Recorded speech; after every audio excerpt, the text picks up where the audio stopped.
Hey guys, welcome back. I hope you're having an amazing day. Let's get right into the stories. The first one is an entitled people story. When I bought my house in the suburbs, I thought I was settling into a nice, quiet neighborhood. Sure, there was a homeowners association, but they mostly just took care of stuff like the entrance fountain and coordinated neighborhood parties. No big deal, right? Oh, how wrong I was. It started off slowly at first. I'd get the occasional letter about my grass being half an inch too tall, or that my mailbox needed a fresh coat of paint. Annoying, but nothing major. Then they started hitting me with fines for the most ridiculous violations, like having my trash can visible from the street on non-pickup days. I tried to reason with them, explaining that I have a small driveway and nowhere else to put the can out of sight. But they didn't care. That's when I realized this homeowners association had gotten way too big for its britches. They seemed to think they could control every tiny detail in the neighborhood, and they had their sights set on me since I wasn't just blindly following their every command. Things escalated when I came home one day to find a bright orange violation notice taped to my front door. It claimed that my grass was dead and unsightly, so I had 2 weeks to resod my entire lawn or face a $1,000 fine. Now my grass wasn't perfect, but it definitely wasn't dead either. I sent them photos proving my lawn wasn't anywhere close to violating any rules. Their response? They rejected my appeal and maintained I still needed to resod or pay up. They clearly weren't interested in facts. This was about flexing their homeowners association muscle. When I didn't resod, the fine appeared on my next homeowners association bill. I contested it again, but they ignored me. Then I started getting notices claiming my mailbox, front door, siding, and just about everything else needed replacing. Each one came with an absurdly short deadline and exorbitant fine if I didn't comply. It was clear they were targeting me now, nitpicking everything they could to bury me in fines. I finally had enough and told them I wasn't paying a cent of their ridiculous fines. I guess that was the wrong move. A few weeks later, I opened my mailbox to find a letter from the Homeowners Association's lawyers. They were taking me to court for non-payment and threatening to put a lien on my house. Unbelievable. I met with my own lawyer who confirmed I had a good case since the fines were bogus and harassment. But a lengthy court battle would cost me either way. That's when I decided if this Homeowners Association wanted a war, I was going to give them one. But I wasn't just going to fight their fines in court. I was going to take down their whole crooked operation for good. I researched homeowners association laws and found they couldn't actually force me to alter my property without a court order. So I stopped doing anything they demanded. No more paint touch-ups, no gutter cleanings, nothing.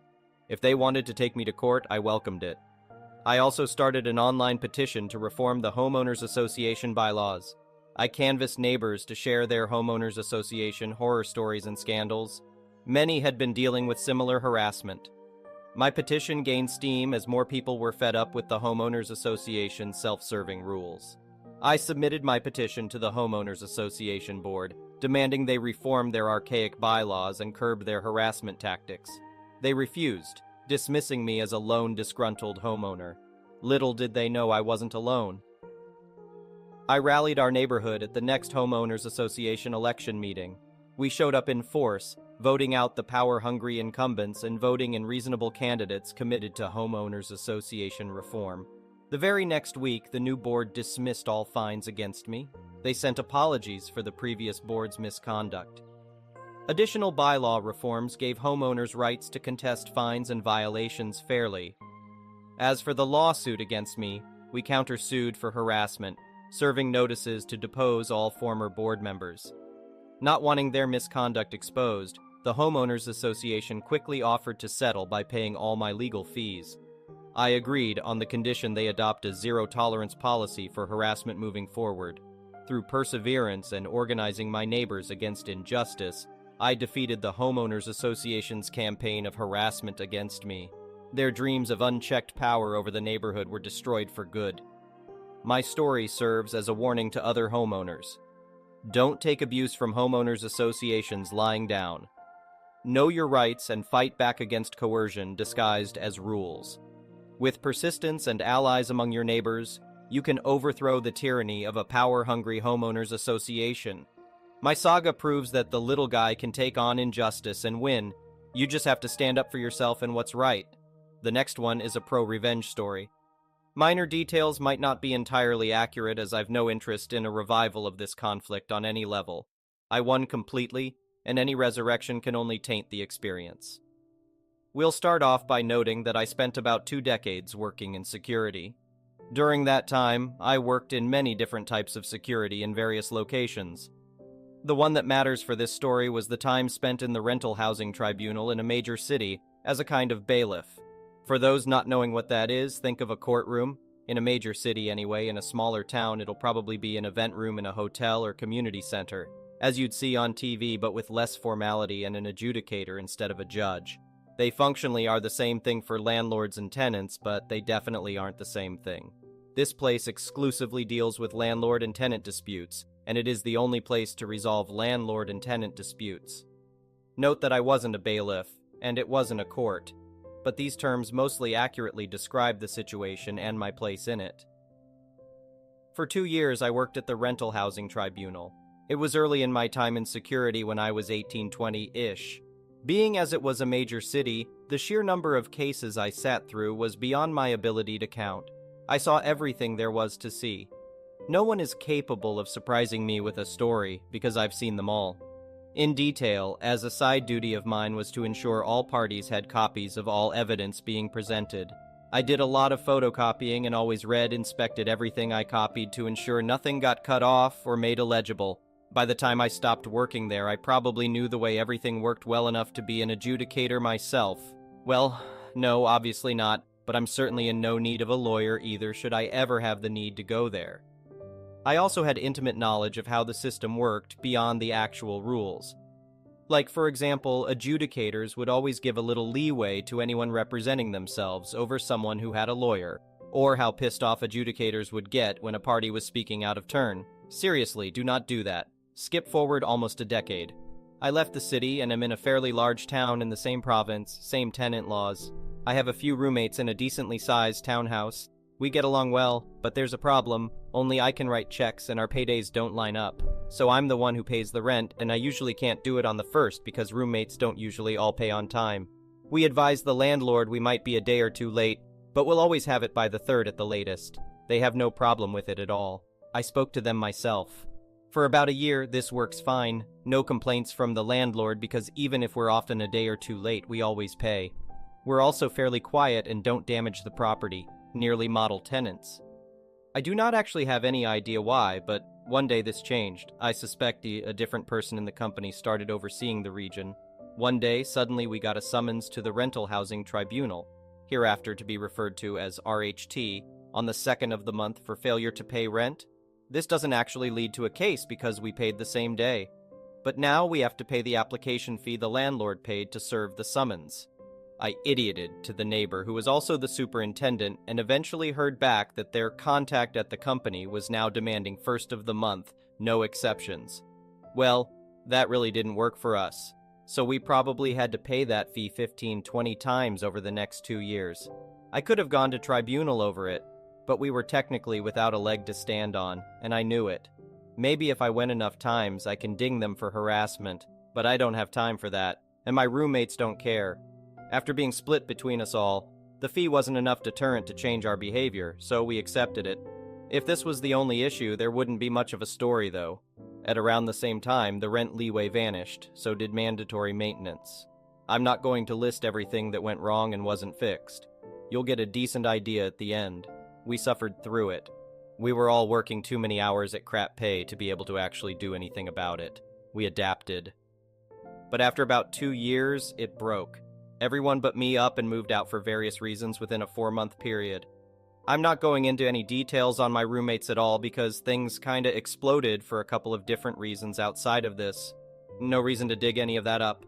I had been saving up for a while and was able to quit my job without having to immediately get another, so I suddenly had a lot of time.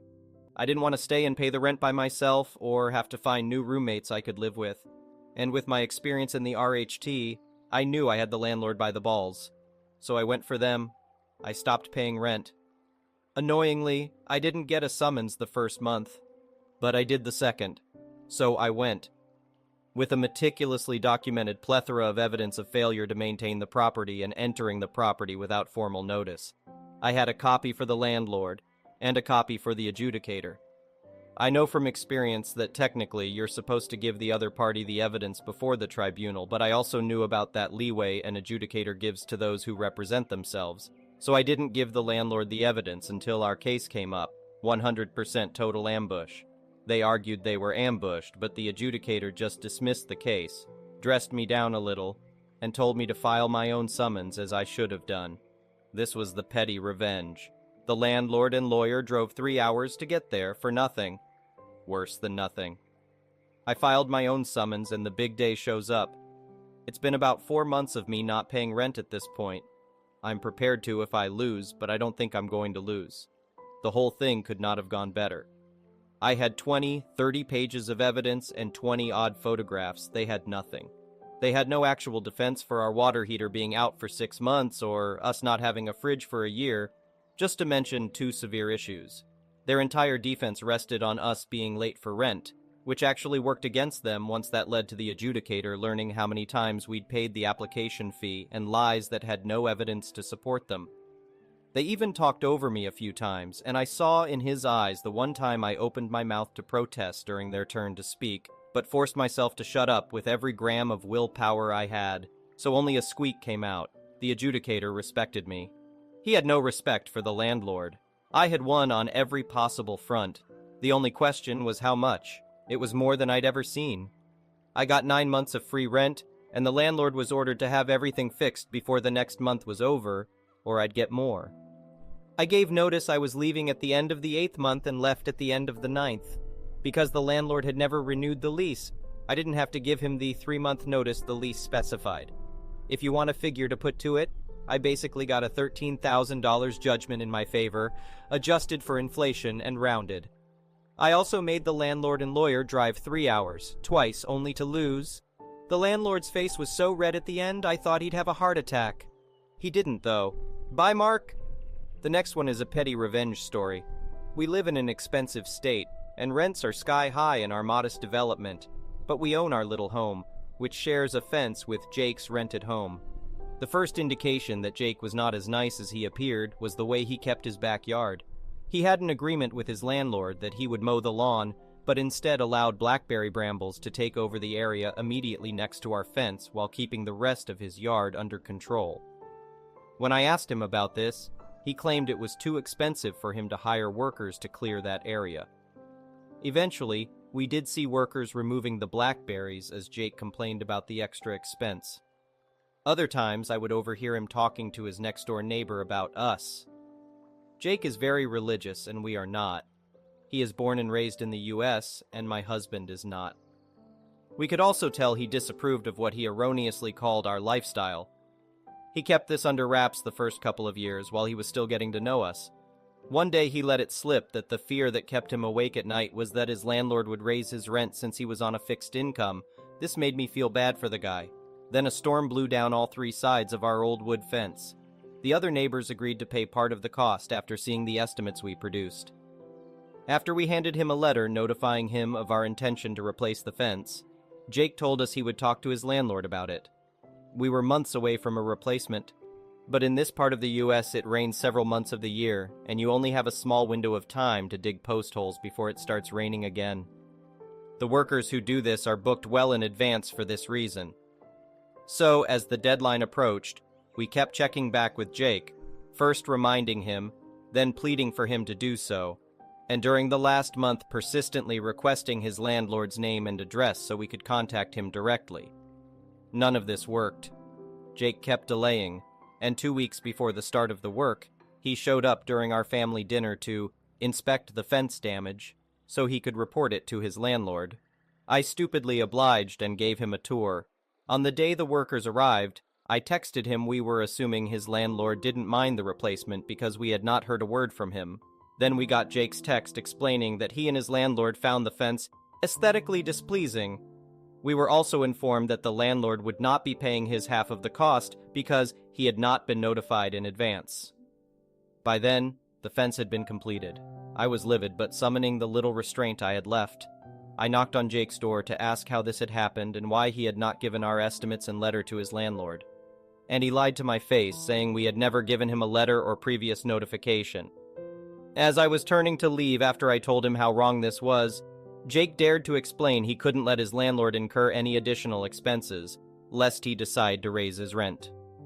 Over the next few sleepless nights, I plotted our revenge. First, I located the landlord's name and address on the internet. Second, I drafted a letter describing everything that had transpired in small claims court style, with screenshots of his texts going back 6 months, including the ones where Jake claimed that keeping the yard free of blackberries had drained his finances. The letter gave the landlord 3 options. If he hated the fence that much, he would not have to do anything, because we were going to remove it by the end of the month. If he wanted to build a more beautiful fence after that, we would not oppose it, but we'd take out the $2,000 we had already spent from our half of the cost. If he could live with our ugly fence, he could give us 1/3 of the cost, and we'd consider the matter resolved. I also asked the landlord to confirm he had named Jake his representative. We received a phone call no less than 2 days later from a very nice gentleman who wanted to send us a check for 1/3 of the cost. He apologized, saying Jake had never told him about the fence until the day it was being built. Jake's landlord was also very disappointed to read the texts where Jake was taking credit for yard work that the landlord had been paying for. We stopped speaking to Jake for a long time after that, but recently heard from another neighbor that his rent had indeed been raised. The next one is a malicious compliance story. So, I'm a professional chef, and I have been for a few years. In Australia, apprentice chefs are trained in a sort of college where we learn about 150 recipes. Now, many of the recipes are provided to the students in bulky, finicky booklets that you wouldn't really want to take anywhere with you. So I started writing some of the recipes in a separate notebook along with some other recipes I'd learned from coworkers or family members and created a sort of pseudo-cookbook. I would often bring this book into the kitchen so I could remember ingredient quantities and cooking times, and eventually, I would leave the book in the kitchen pretty much around the clock. What I soon found out was that some of the other chefs in the kitchen were using my cookbook to check official recipes for the restaurant we worked for, as typically the head chef would have to tell them, and this got annoying for everyone. This restaurant was a part of a popular sports club in the local area, so consistency was extremely important to management. Having a written record of the new recipes or changes to longtime recipes was very important. As it turned out, management had stopped making changes to the official club recipe book a few months before I even started, so my book became the de facto official recipe book. For a while, this was no issue to me, and I kept adding new recipes to it throughout the next few years. However, after my 3rd year working there, I finished my studies and became fully qualified as a chef. So I suddenly became more expensive to keep on as a staff member, and as such, management started looking for any reason to replace me with a new apprentice. Eventually, they found someone to replace me and gave a half-assed reason for firing me, telling me to take all my things and leave as I could no longer offer what they were looking for. So I took everything I owned and left, including the notebook with all the club's recipes. For a few days, not a whole lot happened, but slowly the club's reviews started complaining about bland food, dry cakes, inconsistent classic recipes, and every other food-related thing you could think of. At one point, there were 50 negative reviews in a single day, which for our town was a massive amount of negative reviews in one day. It felt pretty damn good since I felt they deserved it and left me unemployed on short notice. However, I was quickly offered a new job by a smaller restaurant whose owner knew me from the sports club kitchen. The malicious compliance. After about a week, I received multiple calls, and after answering one, I heard one of the higher managers at the sports club asking if I could return the book as the kitchen needed it back. I obviously laughed and said firmly that it was my book full of my recipes, so it wasn't going anywhere near them, reminding them that they had told me I could no longer offer what they were looking for. The manager clearly began to panic as he offered to give me my job back and just let bygones be bygones. I already had a new job, so I completely brushed off this offer and ignored him. I hung up pretty soon after that. I started putting the recipes from my book on the new restaurant's menu, and it was beginning to attract a few regular customers from the sports club. So I quickly found myself with more and more responsibility and command within the kitchen, to the point that about 1/3 of the menu was from my book. Now, this slow trickle of sports club regulars picked up speed after about 3 months, and led to several high-level managers from the club deciding to visit the restaurant I'd helped build, and virtually demanding I give them my cookbook, claiming it would be much more beneficial for the community if they had it. My head chef laughed in their faces and told them to piss off. It's been about 2 years, and my head chef and I have a very positive relationship, and the customer base we have at the restaurant is better than ever. We didn't take every customer from the big club, but it was enough damage to their profits to scare a few investors away, and also led to a decent bit of damage to one of the higher managers' reputations.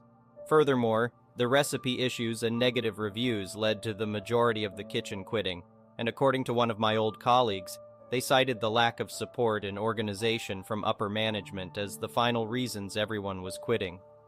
This led to an even larger dip in the quality of the restaurant food. I also get paid significantly more at this restaurant than I was at the sports club. Thank you for watching. I would really appreciate it if you could like the video and subscribe to our channel if you haven't already. We'll see you again tomorrow.